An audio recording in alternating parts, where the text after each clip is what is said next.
Hi,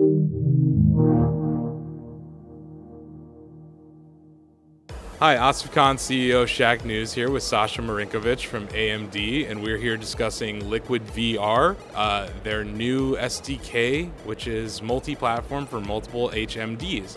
And let's start with the decision to become platform agnostic and how that's important for you as a company.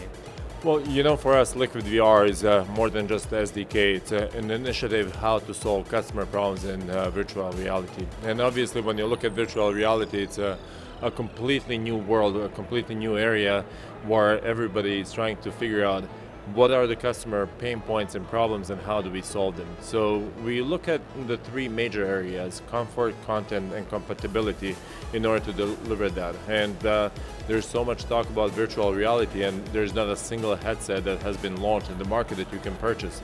So we are trying to get ahead of the curve and solve those pain points. Obviously, in order for a virtual reality to become reality, content needs to play a major role. The second thing is that the person using or being in the virtual reality needs to be comfortable, and that the head tracking movements and movements in general are not making you feel nauseous. And those are some of the rudimentary problems.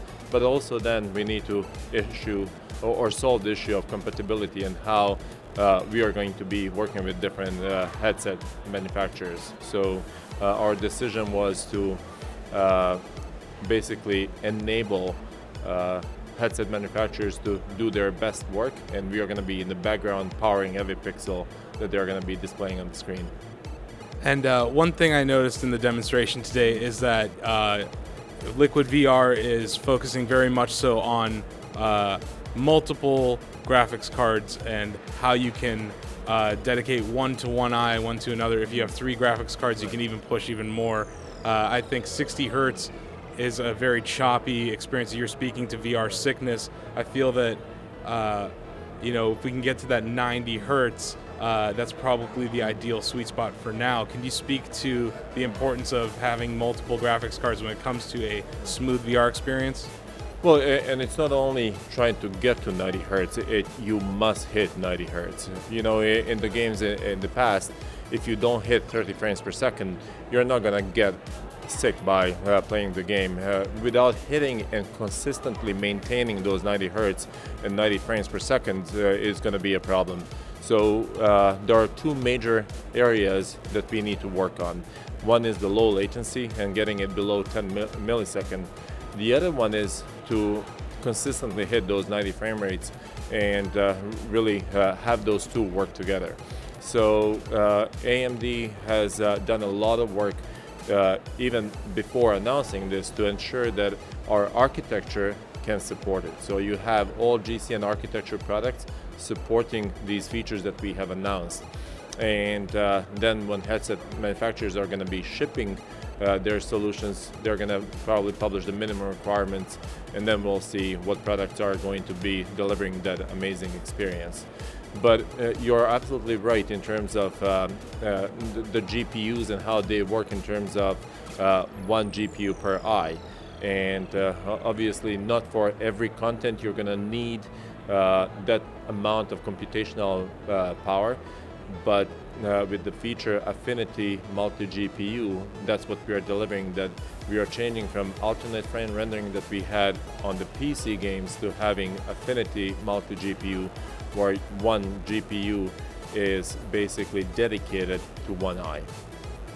And one thing I noticed here at the show is that there's so many entrants into the VR market, yet it's a very unproven market. There's a ton of skepticism, even on Shacknews, from our users about the viability of the product. Can you speak to why, if you added up the market cap of the companies doing this, is probably $2 trillion. Why is there still so much skepticism towards this market that clearly all the companies feel is a platform for the future? Well, I believe the reason for that is because they haven't tried it on.